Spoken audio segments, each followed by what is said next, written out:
Hi everybody, it's Honest John again. Now, the economy has made a significant recovery, and I think we can all take some joy in that.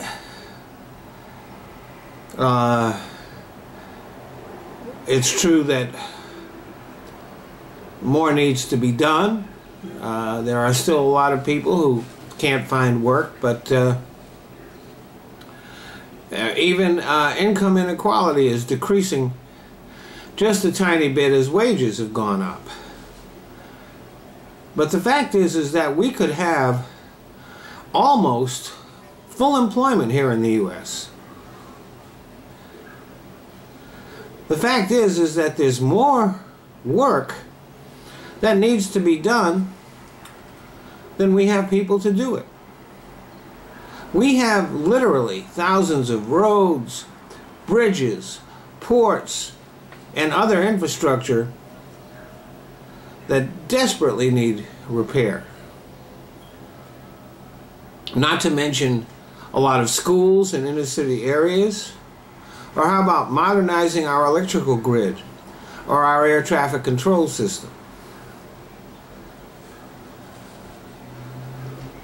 Our airlines, which I'm glad to hear are now a lot more profitable than they were, but they're still not as profitable as they could be because our air traffic control system is antiquated and can't handle any increases in traffic.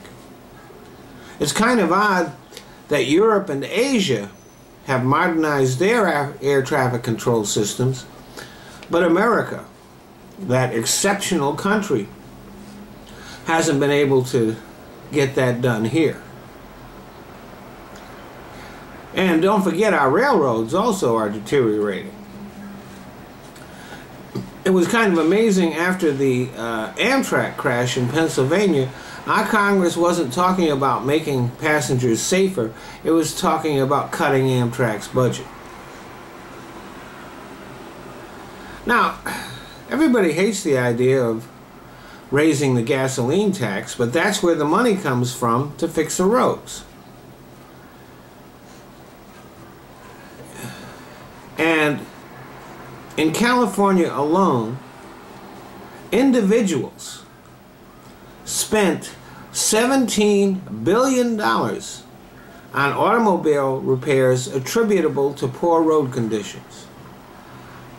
So that makes a few cents increase in the gas tax look pretty reasonable, if you ask me. But we don't even need to raise the gas tax.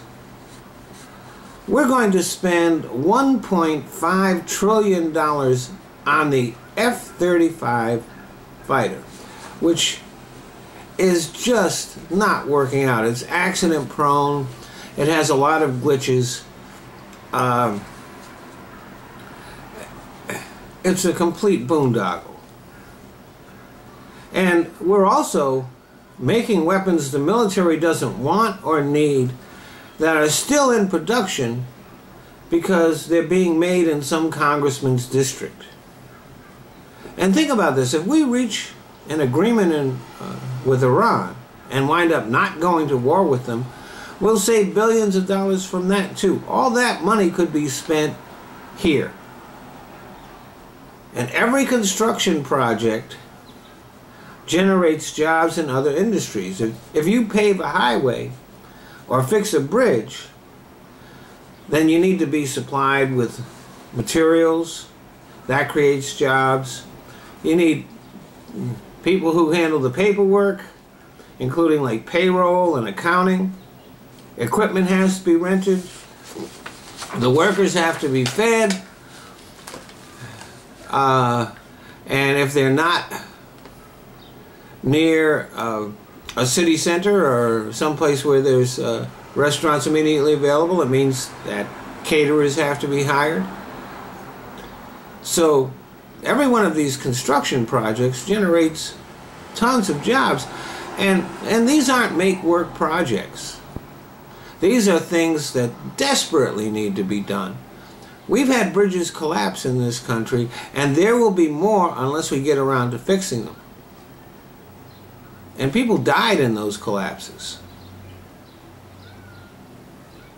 And the longer we put off those repairs, the more it's ultimately going to cost.